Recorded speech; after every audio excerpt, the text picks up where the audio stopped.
All righty. Welcome to BIMS Dives. I'm Dr. Tiara Moore, founder and CEO of Black in Marine Science. And today we're diving into Ocean Championship with Dr. Letise LaFeir. The conversation. Alrighty. Oh, the conversation. Sorry, I have it on my other one. The conversation will be moderated by our Chief Learning Officer, Symone Barkley, and our Chief Financial Officer, Dr. Camille Gaynus. Dr. Letise is a senior advisor at the National Oceanic and Atmospheric Administration. Prior to this role, Letise has served in both government and nonprofit sectors to advance goals aligned with NOAA's mission. She was Director of Federal Policy at Resources Legacy Fund, California Ocean Policy Manager at Monterey Bay Aquarium, policy analyst and later National Outreach Coordinator for NOAA's Office of National Marine Sanctuaries, and Director of Government Relations and Education Program Coordinator at the National Marine Sanctuary Foundation. Letise also spent 1 year as a Sea Grant Canals Marine Policy Fellow for now retired Congressman Sam Farr of California. In addition to authoring or co-authoring several scientific publications and a book of poetry, Letise is a certified scuba diver and has traveled to all 7 continents and the seafloor. She also founded Upwelling Consulting LLC and has served on several advisory boards. And we are so excited to hear her thoughts on Ocean Championship today. I'll turn it over to you, Camille. Thanks so much for joining us.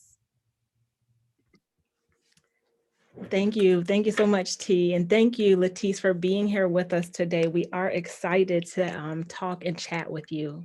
So we wanted to get started and just start us off with telling us, could you start off by letting us know what it means to be an ocean champion? So first, let me give it a shout out to Symone. Were you Sea Grant Fellow? Yeah. Yes. I am 2016 Canals Fellow. Oh, you just aged me. I was 2006. So thank you guys for having me here. I'm so glad. I was just, before we started the broadcast, joking with you about it's a Friday afternoon, it's hot, I had to pull my hair back. So I'm glad this is a sort of all in the family kind of discussion. But to your question, Camille, what does it mean to be an ocean champion for me? And I know some of this came up when I joined the panel not long ago. I think it was, the fall of last year. What it means is everyone can be an ocean champion. What it means is embracing that we are all connected to the ocean.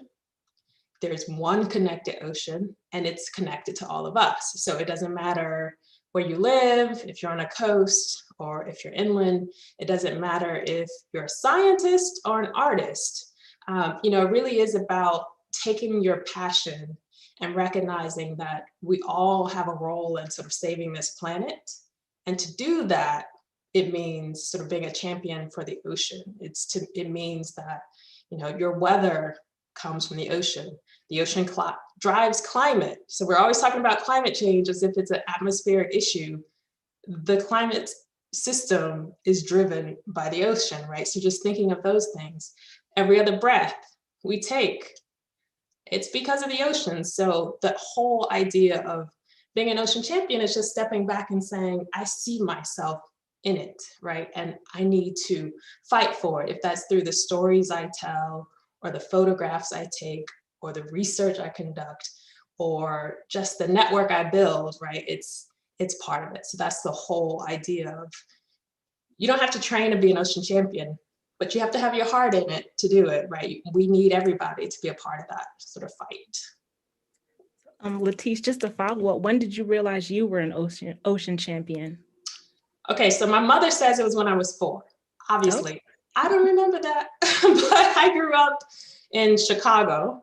So, not the typical, I was on a coast or, I fell in love when I was on some vacation. I grew up in Chicago. My mother was an educator, so I watched lots of PBS, lots of Discovery Channel. But my favorite place to go was the Shedd Aquarium. And so I would always ask my mother, let's go to the Shedd Aquarium, or let's go to the beach.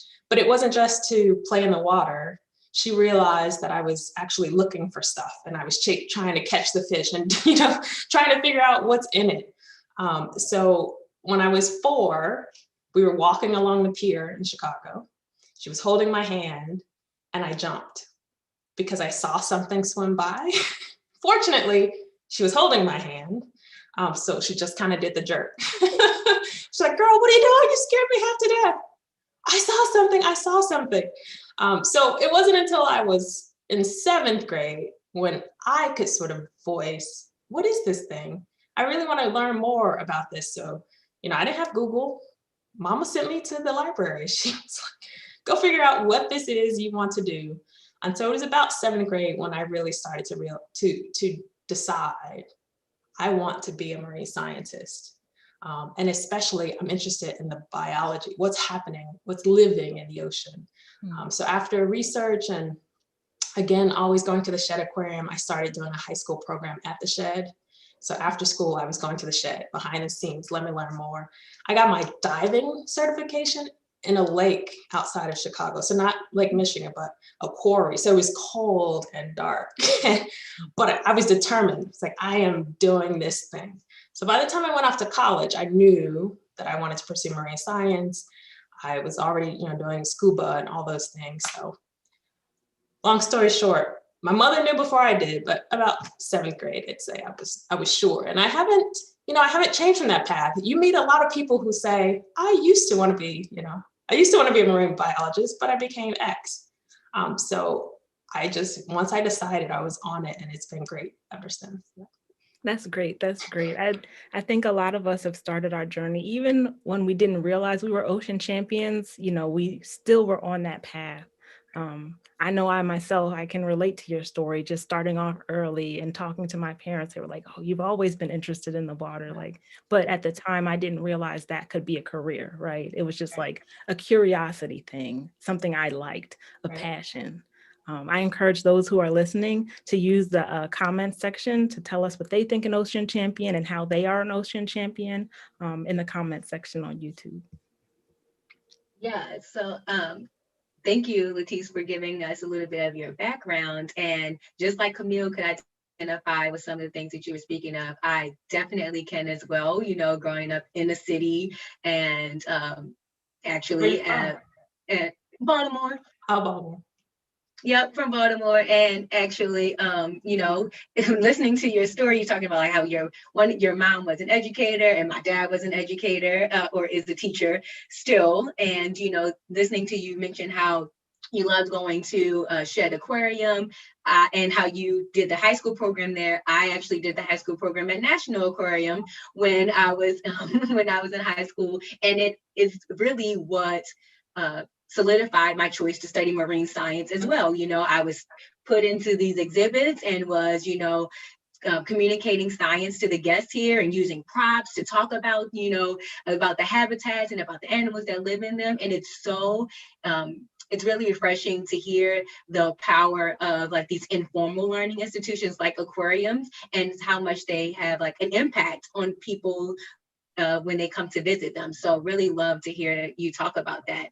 Can you yeah, go ahead. I was just going to note, it's interesting. I ended up working at the Monterey Bay Aquarium, as you mentioned in my bio. And so seeing it from the other side, the youth programs of the kids that were coming through the Monterey Bay Aquarium, and I was thinking, your life has changed forever, right? I was thinking, now I know you're on the right path. Your life has changed forever. Yes. I mean, we all kind of came from cities, I'm here in Philadelphia, Symone's in Baltimore, Letise, you're in DC, even though you were born in Chicago. What about people we have a question here. What about people who are in landlocked states? How can they get involved and be an ocean champion? Do you have any advice for them? Absolutely. So though I was on a lake, I was still, and of course, part of NOAA's mission is coast to coast, but also related to the Great Lakes, right? So sustainability of the Great Lakes. But I think wherever you are, there's some connection to the ocean. So there are aquariums all over the country. There are conservation programs all over the country. There's even sort of an inland ocean coalition started in Colorado. I think was the first chapter, but there are more chapters now throughout inland states to help communities get engaged in citizen science or into advocating for ocean policies and those things in various states. So I do think there are opportunities, no matter where you live, to look for not only aquariums, but museums, or there might be certain other protected lands that have aquatic components where you can start getting engaged. So again, my earliest learning wasn't directly with the ocean, but I started to realize that ultimately I wanted to get to that space. And then if you go to a website like NOAA's website and to our education page, you can map sort of where am I with the closest NOAA opportunity, or again, lots of NGOs or non-governmental organizations that are hosting things even in inland states. So there are a few different opportunities in that way to do. You can get started on a river. Like, again, it's all sort of a connected water cycle, but that's your initial, thinking about ecosystems and the importance of balance of nature and those kinds of things, I think are all opportunities that can be pursued inland. Plus, don't forget to go visit places. Now that COVID's almost over, you can go visit the coast, go to the national marine sanctuaries and the coast, go to national estuarine reserves and those kinds of places where you can go for vacation or for longer learning opportunities, where they're hosting internships and fellowships and those kinds of hands-on experiences that might just be for a summer or just 2 weeks, and then take that knowledge back home to Minnesota or wherever it might be. So there are those opportunities. Yeah.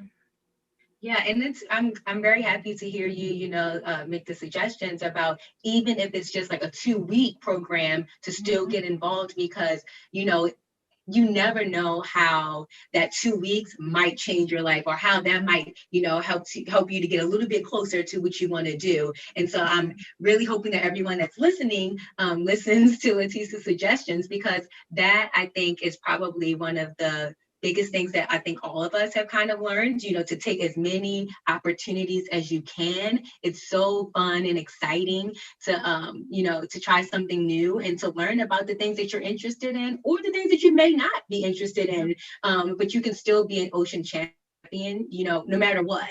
Yeah. That's true. And if you're in college, for those that are in college, especially for those in inland states, but anywhere else, right, look for those semesters away, not necessarily abroad, but away. You can go spend a semester at a marine lab somewhere in the country. So there are opportunities all along the way, from middle school, high school, college, where you can take those 2-week, 1 month, 1 semester, 1 year to really learn. And I do think, just to sort of stomp on what Symone's saying, you need to know if you like it. Yes. You might take those opportunities and say, I'm good. I'm good, right? And even once you realize you want to pursue a marine science degree, there's a master's, you might want to just start there. And then you go along the path and realize, okay, I'm really into this. I might want to pursue a PhD. You might not. And to the various passions, again, there's sort of ocean-focused photography or the other passions, obviously poetry and other things, where you can bring the message of being an ocean champion through whatever passion, even if you decide, I don't want to be in a lab, I'm seasick, I don't want to be on a boat, right?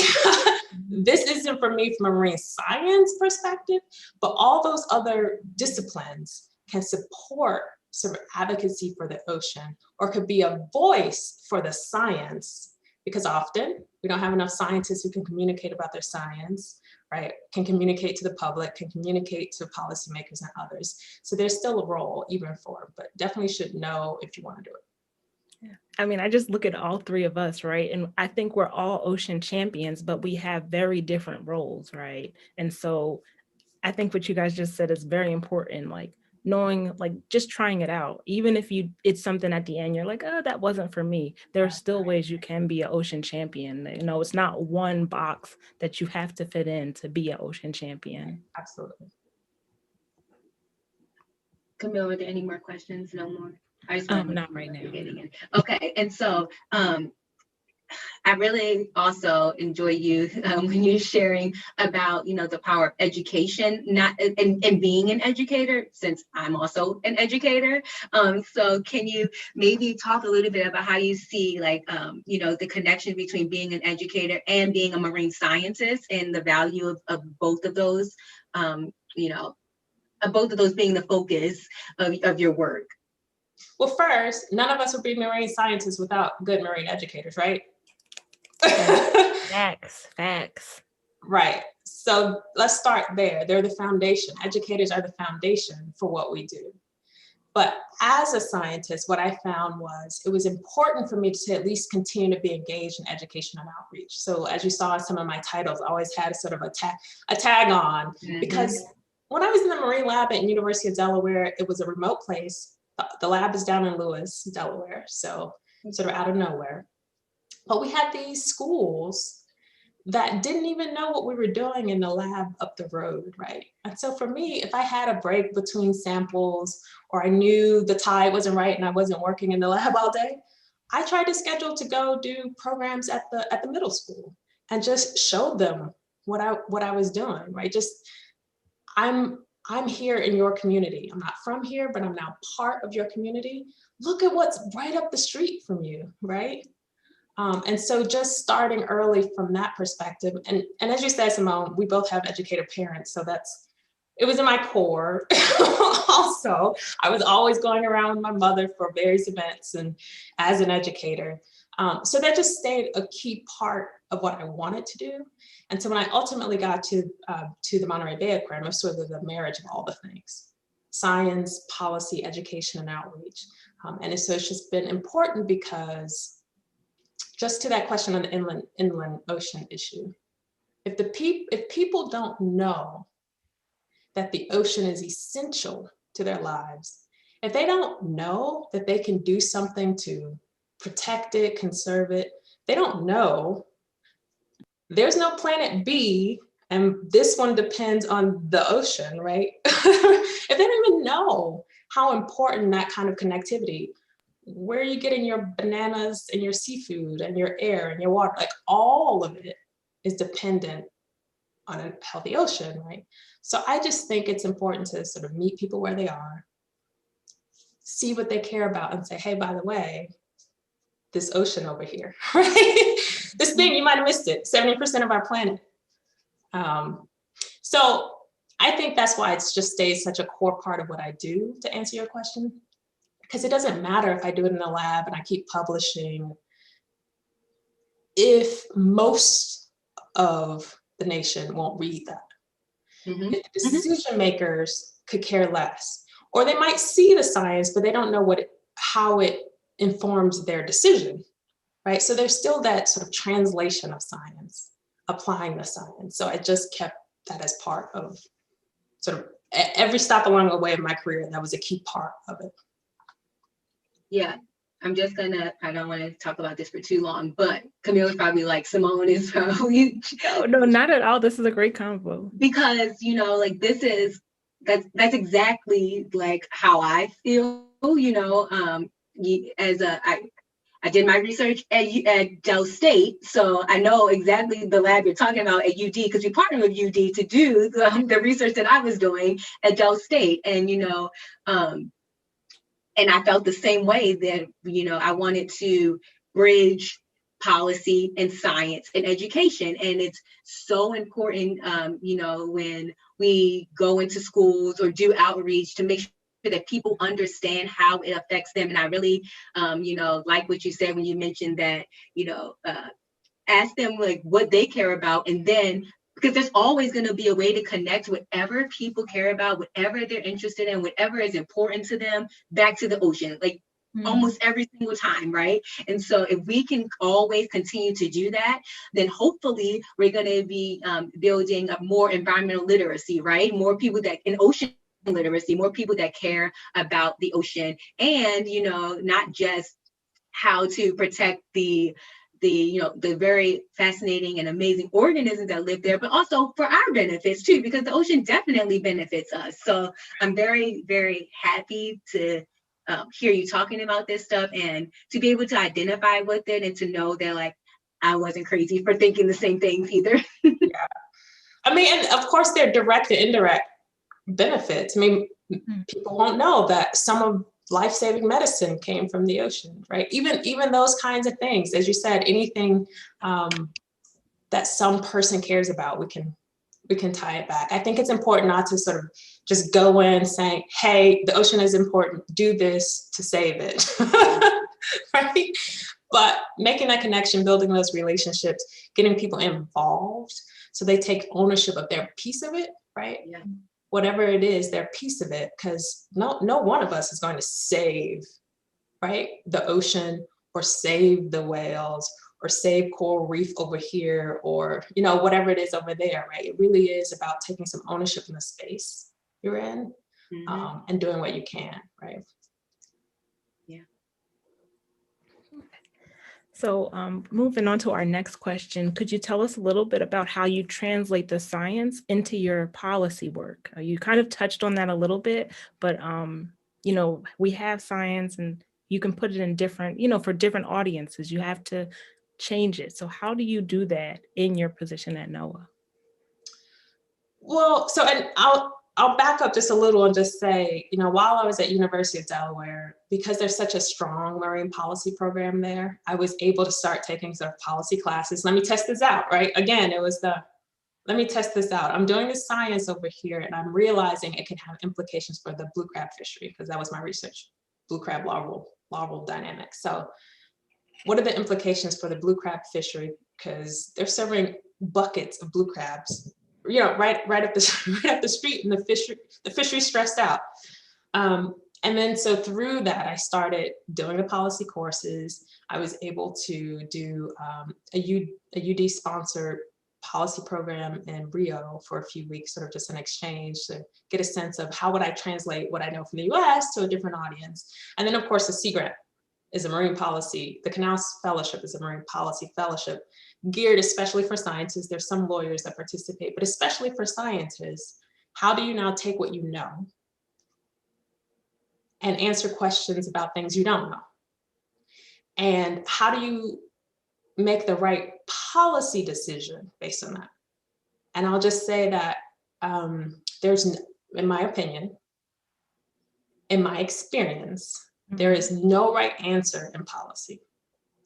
And no right answer, right? You can get to better and it can keep getting better. But there's no right answer because there's so many components that have to be considered. There's the science behind it. There's the cost of it. There's the impact on people's lives, right? There's the, I need to get reelected in 2 years, politics of it. There's the, if I vote yes on that, he might vote no on the thing I want. So there are all those things, right, in trying to make a policy decision. And so by the time I went through the Marine Policy Fellowship and throughout my career, and now at NOAA, I'm a scientist at a scientific agency in a political role, in part because I now know how to advocate on behalf of this agency in a political environment. I now know how to sort of read certain scientific documents or even the cover letter or press release for that scientific document and think, what constituencies will love this? Which ones will hate this, right? What are the implications for the other parts of our portfolio? And you know, NOAA's mission is science first, service, and stewardship. So I need to be able to take the science and think, how can we best use the science to serve our communities, right? To serve our partnerships, those kinds of things. And ultimately, how does that get us to a better place? Stewardship, right? How do us get this, doing this better in the long run?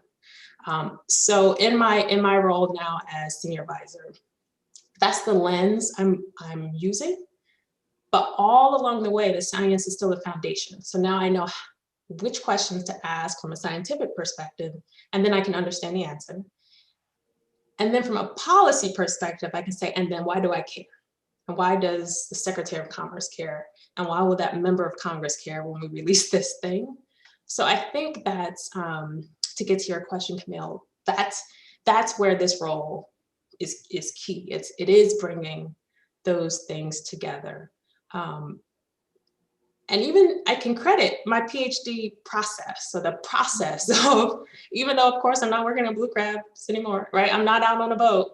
The process of critical thinking and trying to figure out the right questions to ask, even if I don't know the answer, the right questions to ask to try to get to that point. For policy, it's like, okay, I have the scientific part and here's all this, the overlay of all the other things. So I'm enjoying being at NOAA and I'm learning a lot about the agency. So even though I've worked there before, it's huge, as you might know, right? And we're all over the country and we touch everything from the surface of the sun to the seafloor, right? Everything, satellites all the way down to, and so it's a lot to take in. It's only been how many weeks? 8 weeks, 9 weeks to this new administration. So there's a lot to take in and a lot to balance. But that blend of science and policy prepared me for this role.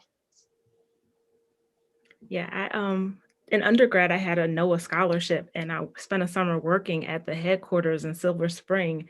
And before that, I just thought NOAA, oh, it's a scientific organization. There's going to be all scientists working there, right?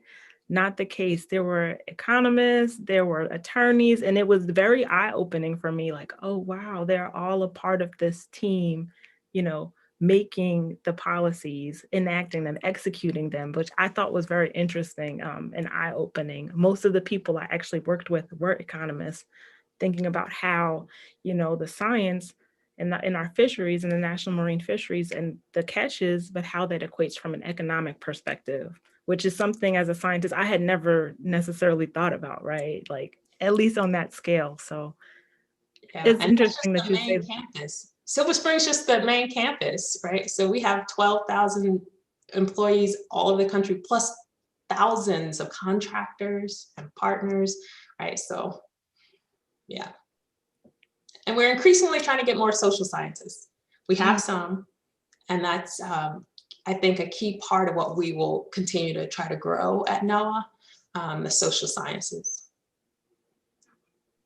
The only thing I was going to jump in and say is that, you know, Camille just talked about the EPP undergraduate scholarship, and we mentioned Gaynus, and, you know, I think it might be helpful to some people who are listening to just know a tad bit more about NOAA's like education opportunities that they have for students so that they can start to maybe learn a little bit more.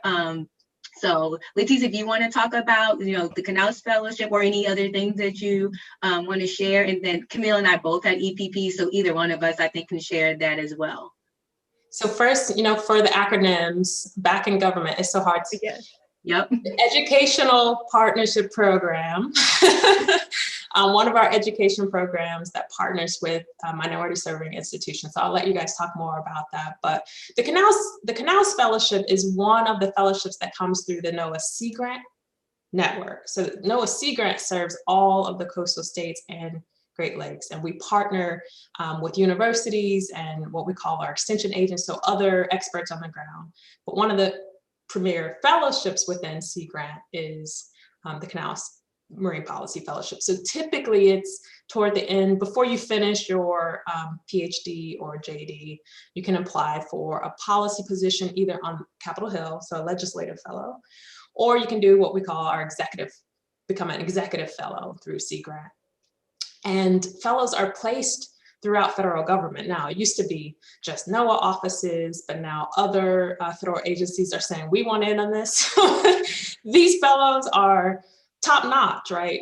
It's really a demanding fellowship, also a very competitive one, right? So the fellowship is 1 year.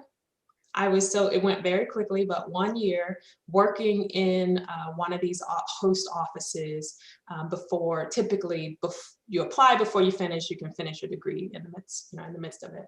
So that's the Gaynus, and it's a strong network. It's been now more than we just celebrated our anniversary, and now I'm just going to get too many numbers, but a long, long history of fellows. I used to serve on the NOAA Sea Grant Advisory Board, and so they probably like, what do you mean you don't remember how many? I can't remember. I've heard so many anniversaries and things over the last few years for each of our various offices, and I've just blanked on the Sea Grant one, but decades of fellows. They all end up, you cannot in this circle enter a room in this sort of field and not have a Sea Grant fellow there. Yeah. If you hear people say canals, like everyone's like canals, like everyone recognizes it in the marine policy world. So definitely wanted to just make sure people are aware of that fellowship and you know about it if you're interested in applying. And then to talk. I just want to know, and there are also Sea Grant fellowships at the state level. So Canals is the national fellowship, but each Sea Grant state has a state fellowship. So you can also apply to get, say, go on the state legislature, get placed at a state legislature office or one of the agencies at the state level. So there are those opportunities too. Yes. Thank you for adding that, certainly. And then Camille, since I'm off mute, I can just really quickly just talk about EPP, the Educational Partnership Program. And that one is for undergrads at minority serving institutions. And you get 2 years of funding, like a stipend basically to offset your tuition. And you also you get 2 paid internships, which is really fantastic to know that you will get a paid internship at a NOAA lab or NOAA facility. So usually the first one is at NOAA headquarters, like Camille mentioned. And then the second year you can go anywhere that you want, like within any of the states that Letise was talking about. NOAA's across this country. And so you can go to anywhere that there's a NOAA lab, and it's a really, really great opportunity for, you to try different things, learn about, what you're interested in, so that when if you decide to go to graduate school, you maybe have a little bit more of an idea about what you want to go into, what you want to study. So these are just some ways that you could get more involved in marine science and all of the disciplines, right? Like Letise was mentioning, it could be that you want to focus on, on like chemistry or like on ocean habitats, or that you want to focus on education, or that you want to focus on, fisheries, whatever it is. These are really great opportunities for you to kind of, test the waters, so to say. Yeah, and now there's a graduate opportunity through EPP. So the Serrano Fellowship through the EPP program that they graduate on. I mean, just since we're on the topic right now, I middle-class family, so it was expected, during the summer, I was going to get a job or something. It wasn't going to be me just donating my time somewhere, right? And so I think it's good if we're starting to talk about how there are paid opportunities here, right? So it's not like you're just getting an experience, you are getting funds as well. I had paid internships all throughout my undergrad, and I tried different things, right? I went to the NOAA's headquarters. I had somewhere I was working in a lab. These experiences called research experiences for undergrads, or REUs, paid. They're all across the country.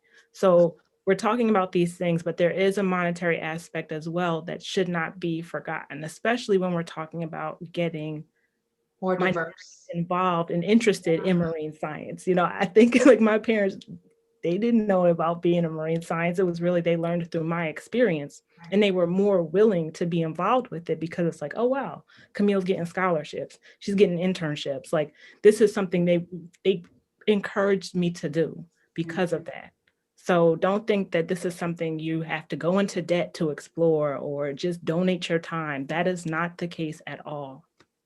Yeah, and one thing that, is really, exciting about taking on these opportunities, about, getting the fellowships or scholarships or internships, is that a really great part of being in marine science is that, and being a scientist, that you have to then share what you are studying, right? Which means you get to go to, usually you go to a conference and you share what you study. And that is probably one of the biggest perks of being a marine scientist, I think, is that, we get to go to these conferences and meet other scientists, right? Which is how we end up building a little bit of a network, right? And you end up remembering people. Like I remember you last year from whatever conference it was, and you continue to see them year over year, and you follow their research. And it's a really great way for you to travel, right? And to get to go to new places and get to explore. So there are so many amazing benefits to doing this work and to being an ocean champion, right? And it doesn't look the same for everyone, but I just want to make sure that we are also sharing how fun and how exciting this work is. No, seriously, I've traveled some great places because I was going to a conference and it was paid. Exactly. I'm going to Spain to present. Huh? No, I think Symone and we were in Spain together at a conference. Yeah. And all of it, but also there are leadership opportunities through these different associations too. I used to serve on the board of ASLO, so the American Society of Limnology and Oceanography. And it's changed now, right? Advancing the sciences of limnology and oceanography. They changed it from American because it's become so international. But serving as a student representative on that board, right, gave me the opportunity to start to build my leadership skills in the field, right? So now I'm sort of representing the group of marine scientists who are trying to, advance the information that was being brought to these conferences. So there are so many ways to engage. I didn't know I'm actually the student board member right now, transitioning off for ASLO. Yes, I did not know that. That is so great. We're talking about a small world. It's ocean sciences, it very much is. Yes, Letise has been hitting on all of my history and all of yours, right? Like literally everything. I was like, oh, she did that too. Oh, I was in that same state. I was doing the same thing. I love it. Camille, you ready to go to the next question? Yeah. Okay. So Letise, can you talk a little bit about if you have any ideas on what might have been the most impactful piece of ocean policy that you've come across? And if so, what do you think made it so impactful?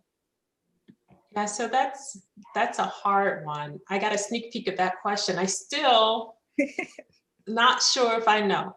So I'm gonna be selfish and say, when I used to work for SAMFAR, we were trying to finish what we were calling at the time Oceans 21, but it was basically the National Ocean Policy, what became the National Ocean Policy.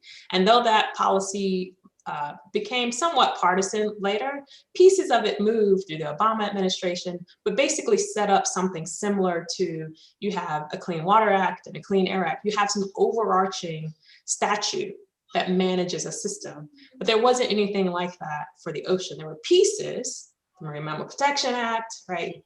You had, we have the National Marine Sanctuaries Act, the pieces of ocean management, but there was nothing that took an ecosystem-based approach of managing the ocean. So that was the basis of again, Oceans 21. I can't remember the acronym now, but it was the National Ocean Policy that later moved in pieces. So I worked on that quite a bit when I was on the Hill, and then it just kept going and going after that. It didn't pass after I left, but that's one. But there are other examples. If I can just share. The environmental movement really didn't start till the 70s, and the land movement, is 100 years, land conservation movement is 100 years ahead of the ocean conservation movement. But just getting to the point where all at once, suddenly we had Marine Mammal Protection Act, Endangered Species Act, Coastal Zone Management Act. So where you really have this federal structure where states can manage their waters in a way that's consistent with federal policy and can say, no, you can't do that off my coast because it impacts our sustainability. So holistically, how we're trying to manage our waters for sustainability's sake. So those kinds of things, right? Those are foundational laws that have been around for so long. So those are some examples of ocean policies that have stood the test of time and have been critical sort of stopgaps, so to speak, for things that could have caused additional damage to ocean environments. So those are three: CZMA, MMPA, EPA, or ESA, even though that one's broader, some key ones that are essential for managing ocean waters. But then there are ones that specifically protect places, like the National Marine Sanctuaries Act. There's now a system of places. So it's basically our national parks but at sea. Again, parks started hundreds of years, 100 years before us, but those kinds of management laws have been essential for protecting the ocean. You kind of brought this up a little bit. I mean, in the fact that like land conservation is so much more, it's ahead of our ocean conservation. Do you have any ideas or thoughts as to why that is? And how do you see the tides changing in a sense? Well, because people can touch land. They know it's home, right? And so they can drive to a park and they can see it for themselves. It's more tangible.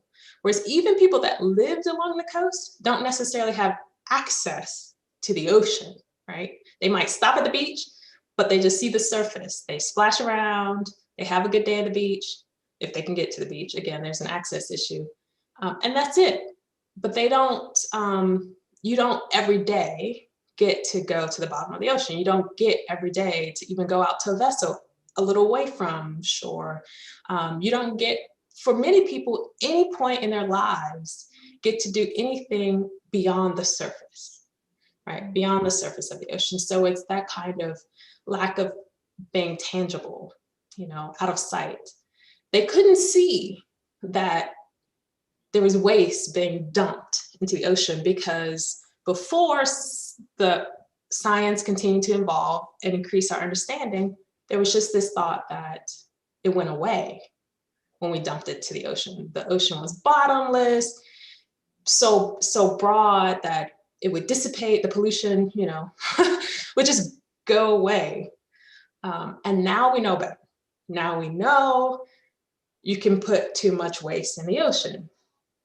Long-standing historical contaminants still at the bottom of the ocean. I mean, tires, right? Just dump sites, tires, and barrels of pollutants. Now we know we can fish out an entire population of, any species, including from the top, right? Sharks, tuna. We know now we can collapse the ocean ecosystem top to bottom, right? And that's what we've been doing. And now what's changing the tide, as you're asking, Camille, is now people are starting to realize the contaminants in that seafood is now on my plate. I'm going to the beach, and why is all this trash now in my way? The straws and I want to do, whale watching or something along those lines. They're now actually starting to see it come back to us. And I think that's what's starting to help. And of course, more ocean literacy, right? So now people can go to an aquarium. There are more aquariums that are telling them, here's what's happening. You can't go, we'll take you there. Like in this exhibit, I'm going to take you to this place. Now people know there's one ocean. It's my trick question I ask most people for every start. My kids are tired of hearing me say, how many oceans are there? You better say the right answer. There's some basins with different names, but people now know that ocean actually is singular and that means something. That connectivity means something. So we're starting to get it now that it's getting more attention, and especially because it's starting to affect people. Now that it's affecting people, we care. So we're in a good place.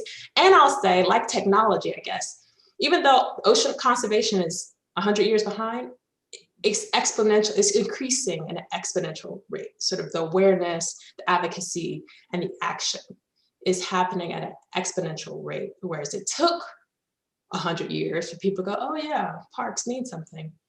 I think it's happening faster in the ocean space, even though it was lagged. That makes sense. I agree with everything you said. I think you brought up an interesting point too about access. In the fact that I got my PhD at UCLA and I don't make a lot of money as a grad student, so I was hustling and tutoring, and I can remember having conversations with some of the students who I was naive at the time too. I thought like, oh, the ocean is their backyard. They go all the time. Like it was a no-brainer to me, but that was not the case. And I was shocked at that this was just a couple years ago, and the fact that There are people who don't necessarily interact with the ocean, even though it is close. A few miles away. We're miles. Mm-hmm. Yeah, I worked in LA for a couple years while I was at Resources Legacy Fund, and we have an office there. And I was floored. I was floored with the kids I was meeting and the different partners, realizing why. So at RLF, RLF is a conservation philanthropy organization, so we funded conservation opportunities and programs. So some of the programs we funded included supporting getting kids to the ocean. Programs like, surf rider programs or outdoor outreach, outdoor Afro, all those kinds of things, because there's such a disconnect. There's such a lack of access. It might take you 2 hours of a bus ride from your neighborhood to get to the ocean. Or if you can drive there, it might cost too much to park. Or if you want to spend a long weekend, you can't find a hotel you can afford, or there's not affordable campgrounds, or there's so many barriers to access. And by the way, because that land's so expensive, the privileged lock it up. They buy their really expensive houses and they say, you can't access it from here because you're trespassing. Sorry, beach meat belongs to us, right? Isn't this a common good? To California's credit, it has one of the strongest coastal policies. It has a coastal commission, not most states have that, where part of what they do as a coastal commission is to ensure access, but there's still so many barriers to it. And then you take that next layer, if you're inland, if you don't live in a coastal state at all, and you have to fly into the ocean, there's an even more of a barrier, right, to access and figuring out your place in it. So how can people, I absolutely agree. How can people advocate for themselves to maybe, how can people advocate for themselves so that they can, gain some more access? So I'm a policy person, right? Sometimes people don't do the right thing unless they're made to do the right thing. I think as individuals, there's a spectrum. So as an individual, I could sign a petition. I could go to my city council meeting. I could write to my congressman. I could organize a rally with all my friends at the beachfront property. I think there's so many ways to find the space where you're comfortable. Some people, just write a postcard and they mail it, and that's their part, right? Wherever you're comfortable advocating for the ocean and for your place in it, your access to it, I think you should do, right? And I think sometimes there are individual actions and then there are collective ones. And I think you should do it. This is how I feel. I think you should do it. And in the end, things usually don't change unless there's a change in policy. But the thing about policy, one, I already told you, number one, it's hard to get it right. But also number two, it's status quo. It's really hard to change status quo. And once a policy is in place, it's hard to change it. Or if it's something that's missing, you're trying to bring attention to I need to fill this gap. Changing status quo is hard. So it can be, it can be work, but I think finding the place where you're willing to beat the drum and do it on a regular basis, that's where you should do it. Most importantly, vote for the decision makers who've got your back. Often, decision makers are put in a place of power and they don't continue to represent their constituents. And it's only when their constituents keep them accountable, either making them vote the way they want or voting them out. That's the most powerful thing, I think, as a scientist, as a policy person, as all the things. Vote wisely.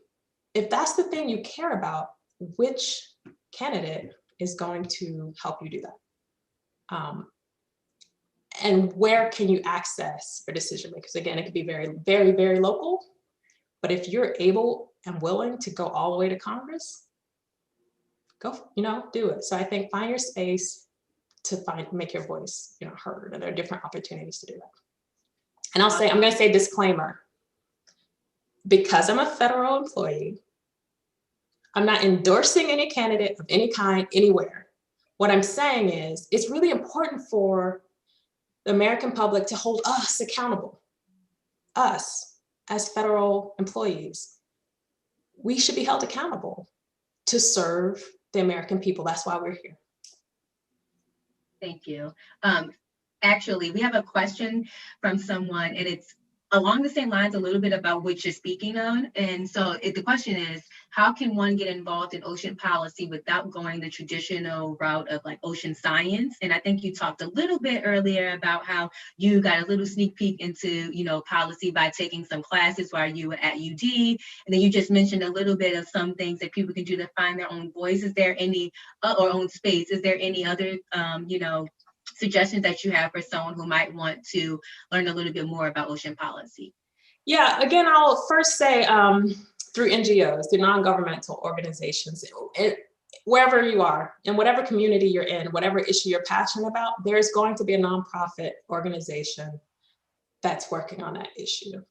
So asking to volunteer with them or trying to get an internship with them, that could be a very local place to start to get involved in policy. And so it might be you are volunteering to go knock on doors, to tell people to sign a petition, or you might be going out, to organize a rally, again, like that. So I would say one way to do it is to just volunteer or try to get an internship through some NGO, because that is also policy.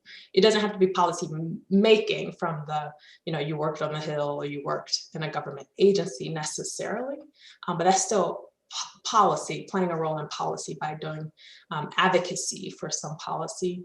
There's also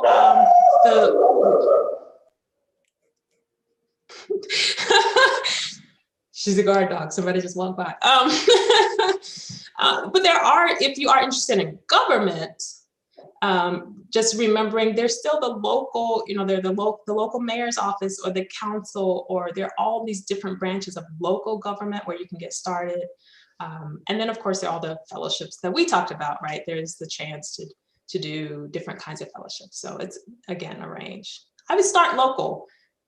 Really, start local. It does not necessarily try to go after national opportunities. See what's available in your neighborhood, in your community, to start getting engaged in policy. Well, thank you so much, Letise. We're going to wrap it up. We really appreciate you coming and speaking to the BIMS team and those who are joining us via YouTube, the live stream. Before we close it out, I do want to just open the floor. If you have anything you'd like to share, any topics you want to share with our audience, please feel free. Well, I'll just say thanks for having me. This is a good conversation, and I'm glad to keep meeting more and more Black women in science, especially, and just the broader community of being Black in marine science. So as you said earlier, Symone, going to these conferences, and at first like, I saw you the last time. And then the next time I saw you that last time. And it's the same, same people. And we became good friends, and we're still friends now, but the community is so much bigger now after all these years. So I'll just say, keep networking. For all of you that are watching this, stay close, build a support system with each other. And I think, that's the most you can do. Sometimes we just need each other to stay sane. Sometimes we need to, be a sounding board, or I have this idea, yo, you want to partner with me on, partner with me on this thing, or whatever it is. I can't find that article. Do you know where I can find it? Do you have access? Because I don't. Whatever it is, I think the biggest message I'll leave is I'm just glad to see the community is growing, and I would just encourage everyone to keep sort of building community, so to speak, within this community.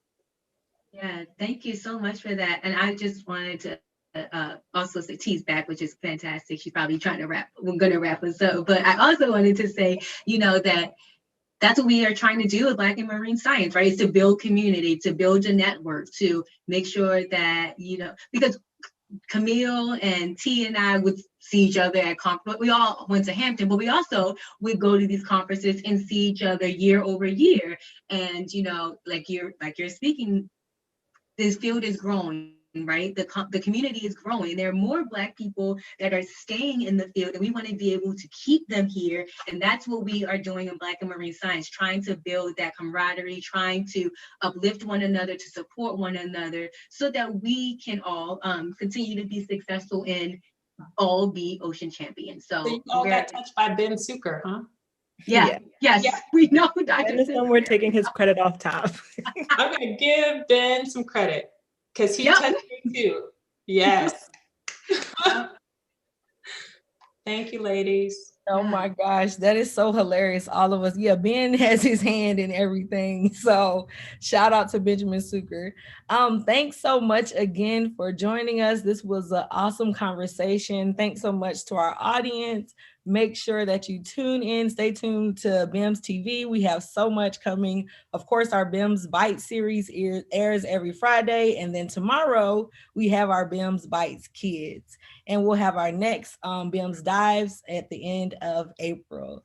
Thanks again, everyone.